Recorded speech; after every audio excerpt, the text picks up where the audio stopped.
राम मंदिर अयोध्या का इतिहास एक इमारत के टूटने और फिर पुनः निर्माण तक नहीं सीमित है। राम मंदिर अयोध्या का इतिहास सदियों पुराना है। कितने ही वीरों की लाशों पर एक मस्जिद बनाई गई थी। ये मस्जिद न सिर्फ हिंदू वीरों की लाशों पर तामीर की गई थी, एक ऐसी सोच को हमारी सांस्कृतिक सोच से ऊपर रखने की कोशिश थी जो बेहद ही घटिया और निहायत ही नीच सांस्कृतिक सोच थी। जहां भाई भाई से प्रेम नहीं करता, जहां भाई भाई सिंहासन के लिए आपस में एक दूसरे को खून के प्यासे हैं, जहां अनेकों बिरादरों लुटेरों सरदारों ने अपने भाई बंधुओं को सरदारी के लिए मार दिया। कहीं बाप को बेटे की लाश तोहफे में दी गई तो कहीं भाइयों ने भाइयों का खून करके सिंहासन पर कब्जा पाया। ऐसी परंपरा जो भारत के शिवा विश्व में कहीं नहीं थी, जहां भाई भाई के लिए त्याग करता है, उस परंपरा को हत्यारों द्वारा रची गई परंपराओं के मीनारों के नीचे दबाने की कोशिश की गई थी।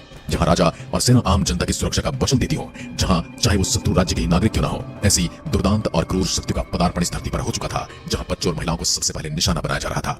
कहां ऐसी परंपरा जहां आम जन को योद्धा युद्ध के बाद भी नुकसान नहीं पहुंचाते, जहां लूटमार नहीं होती थी। ऐसी परंपराओं ने यहाँ पर कदम रखा था जहां लूटमार उनका धर्म, उनका पेशा और उनकी किताबें सिखाती थी। आपको क्या लगता है, हमने यूं ही मंदिर ढहाने दिया होगा? हमारे वीरों ने इनका सामना नहीं किया होगा? मंदिर में जितनी ईंट पत्थर नहीं लगे होंगे, जितने हमारे वीरों ने इस मंदिर को बचाने के लिए अपने शीश कटवा दिए थे। कहानी शुरू होती है तब से जब एक हमलावर भारत में अपनी क्रूरता के दम पर सत्ता हथियाने में कामयाब हो जाता है। दरअसल मकसद भारत में ऐसी परंपरा का प्रचार और विस्तार करना था जहां किसी की जान लेने के लिए उसका मूर्ति पूजक होना ही काफी था, जहां किसी के अपराधों को सिर्फ इसलिए क्षमा कर दिया जाता है कि वह उनके मजहब का है, और वहां किसी निर्दोष को सिर्फ इसलिए मार देना काफी है कि वह उनके मजहब का नहीं है। ऐसी परंपराओं ने भारत में कदम रख दिया था और यह मंदिर निर्माण की कहानी उससे भी कहीं पुरानी है। यह मंदिर निर्माण सिर्फ ईंट पत्थरों से बनी हुई संरचना नहीं है, यह उन मानव मूल्यों को एक बार फिर से स्थापित करने की कोशिश है जो भारतीय भूमि से मिटाने की कोशिश की जा रही है सैकड़ों सालों से। अब चलते हैं अयोध्या और भगवान राम और इस मंदिर की कहानी की ओर। भगवान राम का जन्म 5114 ईस्वी पूर्व को उत्तर प्रदेश के अयोध्या नगर में हुआ। जैन धर्म के प्रथम तीर्थंकर भगवान ऋषभदेव का जन्म भी अयोध्या में हुआ था। आक्रांताओं के आने से पहले यहाँ हिंदू, जैन और बौद्ध धर्म के सैकड़ों मंदिर और स्तूप थे। कथाएं कहते हैं विदेशी आक्रांता बाबर के आदेश पर सन 1527 से 28 में अयोध्या में राम जन्मभूमि पर बने भव्य राम मंदिर को तोड़कर एक मस्जिद का निर्माण किया गया। कालांतर में बाबर के नाम पर ही इस मस्जिद का नाम बाबरी मस्जिद रखा गया। कुछ लोग ये भी कहते कि बाबर का एक रखेल था जिसका नाम बाबरी था, उसी के नाम पर यह मस्जिद रखी गई क्योंकि बाबर उस अपने पुरुष मित्र से बहुत ज्यादा प्रेम करता था। जब मंदिर तोड़ा जा रहा था तब राम जन्मभूमि मंदिर पर सिद्ध महात्मा श्यामनंद जी महाराज का अधिकार था। उस समय बीजी के राजा मेहताब सिंह बद्री नारायण ने मंदिर को बचाने के लिए बाबर की सेना से युद्ध लड़ा। कई दिनों तक युद्ध चला और अंत में हजारों वीर सैनिक बलिदान हो गए और मंदिर को न बचा सके। इतिहासकार कनिंगम अपने लखनऊ गैजेटियर के 66वें अंक के पृष्ठ 3 पर लिखता है कि 1,74,000 हिंदुओं की लाशें गिर जाने के पश्चात मीर बकी अपने मंदिर ध्वस्त करने के अभियान में सफल हो पाया था। अंदाजा लगाइए कितने ही वीरों ने एक एक पत्थर के लिए अपना शीश कुर्बान कर दिया था। उस समय अयोध्या से 6 मील की दूरी पर सनेतु नाम के गांव के पंडित देवीदीन पांडे ने वहां के आसपास के गांवों सराय, सिसिंदा, राजेपुर आदि के सूर्यवंशी क्षत्रिय को एकत्रित किया और फिर से युद्ध हुआ।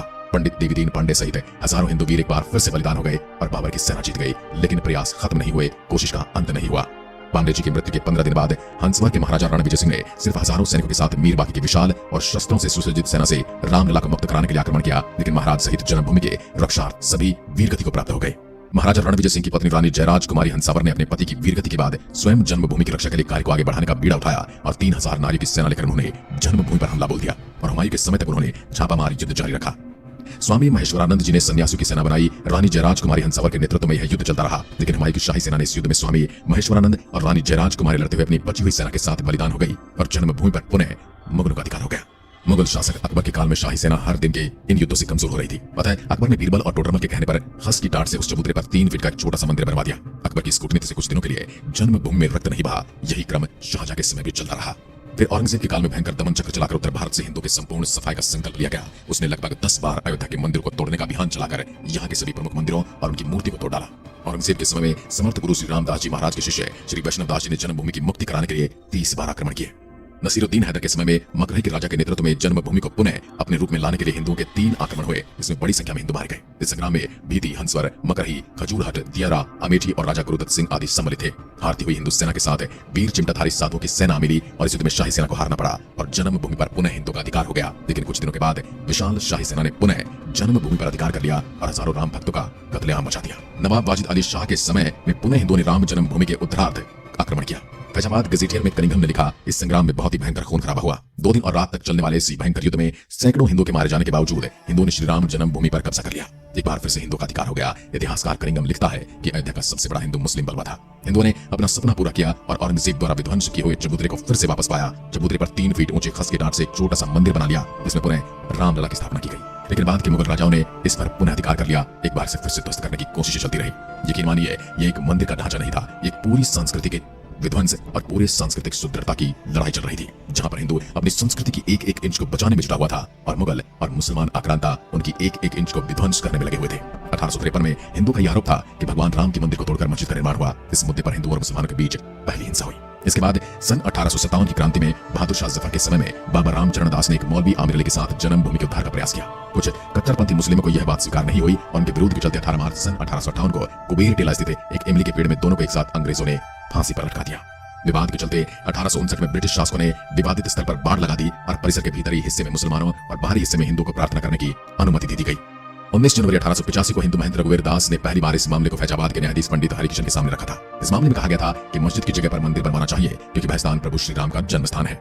वर्ष 1947 में भारत सरकार ने मुसलमानों को विवादित स्थल से दूर रहने के आदेश दिए और मस्जिद के मुख्य द्वार पर ताला लगा दिया गया, जबकि हिंदू श्रद्धालुओं को एक अलग जगह से प्रवेश दिया जाता रहा। 1949 में भगवान राम की मूर्तियां मस्जिद में पाई गई। कहते हैं कुछ हिंदुओं ने मूर्तियां वहां रखवाई थी। मुसलमानों ने इस पर विरोध व्यक्त किया और दोनों पक्षों ने अदालत में मुकदमा दायर कर दिया। सरकार ने स्थल को विवादित घोषित करके ताला लगा दिया। 1984 में कुछ हिंदुओं ने विश्व हिंदू परिषद के नेतृत्व में भगवान राम के जन्मस्थल को मुक्त कराने और वहां राम मंदिर का निर्माण करने के लिए एक समिति का गठन किया। बाद में इस अभियान का नेतृत्व भारतीय जनता पार्टी के प्रमुख नेता लाल कृष्ण आडवाणी ने संभाला था।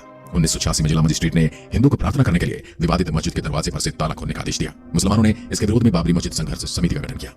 1989 में विश्व हिंदू परिषद ने राम मंदिर निर्माण के लिए अभियान तेज किया और विवादित स्थल के नजदीक राम मंदिर की नींव रखी गई। इसी वर्ष इलाहाबाद उच्च न्यायालय ने आदेश दिया कि विवादित स्थल के मुख्य द्वार को खोल देना चाहिए और इस जगह को हमेशा के लिए हिंदू को दे देना चाहिए। 30 अक्टूबर 1990 हजारों राम भक्तों ने मुख्यमंत्री मुलायम सिंह यादव द्वारा खड़ी की गई अनेक बाधाओं को पार कर अयोध्या में प्रवेश किया और विवादित ढांचे के ऊपर भगवा ध्वज फहरा दिया। लेकिन 2 नवंबर 1990 को मुलायम सिंह यादव ने कार सेवकों पर अंधाधुंध गोलियां चलाने का आदेश दे दिया, जिसमें सैकड़ों राम भक्तों ने अपने जीवन की आहुतियां दी थी। सरयू तट राम भक्तों की लाशों से पट गया। इस हत्याकांड के बाद अप्रैल 1991 को उत्तर प्रदेश के तत्कालीन मुख्यमंत्री मुलायम सिंह यादव को इस्तीफा देना पड़ा। इसके बाद लाखों राम भक्त 6 दिसंबर को कार सेवा हेतु अयोध्या पहुंचे। 6 दिसंबर 1992 को बाबरी ढांचे को ढाकर समतल कर दिया गया, जिसके परिणाम स्वरूप देश भर में दंगे भी हुए। इसी मसले पर विश्व हिंदू परिषद के नेता अशोक सिंघल, भाजपा नेता आडवाणी, यूपी के पूर्व मुख्यमंत्री कल्याण सिंह, मुरली मनोहर जोशी और मध्य प्रदेश के पूर्व सीएम उमा भारती सहित 13 नेताओं के खिलाफ आपराधिक साजिश का मुकदमा चलाने की मांग की गई थी। 6 दिसंबर 1992 को जब विवादित ढांचा गिराया गया, उस समय राज्य में कल्याण सिंह की सरकार थी। उस दिन सुबह करीब 10:30 बजे हजारों लाखों की संख्या में कार सेवक पहुंचने लगे। दोपहर में 12 बजे के करीब कार सेवक का एक बड़ा सा जत्था मस्जिद की दीवार पर चढ़ने लगता है। लाखों की भीड़ को संभालना सभी के लिए मुश्किल होता जा रहा था। दोपहर के 3:40 पर पहला गुंबद भीड़ ने तोड़ दिया और फिर 5 बजने में जब 5 मिनट का वक्त बाकी था, तब पूरे का पूरा विवादित ढांचा जमींदोज हो चुका था। भीड़ ने उसी जगह पूजा अर्चना की और रामशिला की स्थापना कर दी। पुलिस के आला अधिकारी मामले की गंभीरता को समझ रहे थे। गुंबद के आसपास मौजूद कार सेवकों को रोकने की हिम्मत किसी में नहीं थी। मुख्यमंत्री कल्याण सिंह का साफ आदेश था कि कार सेवकों पर गोली नहीं चलेगी। 1527 से 28 ईस्वी में बाबर के सेनापति मीर बाकी ने अयोध्या में श्री राम जन्मभूमि पर मंदिर को तोड़ा था, जिसका पंडित देवीदीन पांडे ने नेतृत्व में युद्ध के रूप में पहला विरोध किया था। तब से लेकर आज तक 77 से अधिक युद्ध और सैकड़ों दंगे हो चुके हैं, जिसमें लाखों कार सेवकों की जानें चली गई। इस पवित्र स्थल हेतु श्री गुरु गोविंद सिंह जी महाराज, महारानी राजकुंवर तथा अन्य कई विभूतियों ने भी संघर्ष किया है। लेकिन इस लंबे संघर्ष के बाद आखिर वो दिन आ गया जब भारत में श्री राम मंदिर की नींव रखी गई और एक भव्य मंदिर का निर्माण हो रहा है। इस मंदिर में 22 जनवरी को रामलला की मूर्ति की प्राण प्रतिष्ठा की जाएगी और एक बार फिर से हिंदुओं और सनातनियों को उनका वह अधिकार वापस दिया जाएगा जिसकी प्रतीक्षा उन्होंने हजारों साल तक की है। आज की वीडियो में बस इतना ही। अगर वीडियो पसंद आई तो लाइक कीजिए और ऐसी वीडियोस के लिए चैनल को सब्सक्राइब जरूर करें।